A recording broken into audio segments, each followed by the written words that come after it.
Have you ever desperately wanted to say something or do something, but you just couldn't bring yourself to do it? Like the words were on the tip of your tongue, or you had this whole scene worked out, but you just couldn't because you were afraid. It could be at home or at your job when you absolutely do not agree with what your boss is saying, but you're afraid to tell him. Or in school, for the students here, when you see somebody getting bullied and you're afraid to help. Well, I think we can conclude that we live in an age of anxiety. We're under so much pressure because everything has to be efficient. It has to be productive. Time is money here. And we're afraid of doing wrong. But we're only humans after all, and humans make mistakes. Sometimes we just have to escape the pressure, and I think we have forgotten how.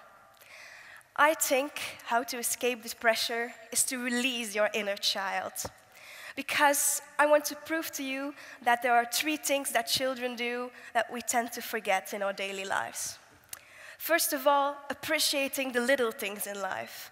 I remember myself being so happy at the grocery store with my mom because when we left, I got a little candy and it just made my day. Or just when I walk out of the door, when I was a child and the sun was shining, that was pure happiness for me.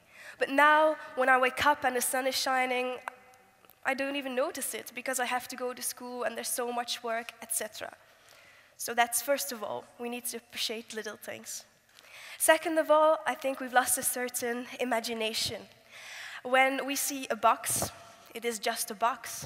But for a child, it could be a castle or a home for some of these little dolls. We tend to filter all the things through our rational minds because everything has to make sense here. But why? Why does everything have to make sense in a world where we cannot understand everything? Thirdly, I think we should be more spontaneous to escape from this anxiety era. Children are spontaneous. My best friend, he had visitors when he was little, and they were very important, and he just went over there and he said, "I don't like you." Or me, when I was little, I was at a station and I saw a man smoking, and I just went to the man. I ran away from my mom, which was very dangerous, but I just went to the man and I said, "You know, you're gonna die. Smoking kills, you know." And I was just 3 years old. And it's that being spontaneous that we need here, I think. So thank you all for listening to me.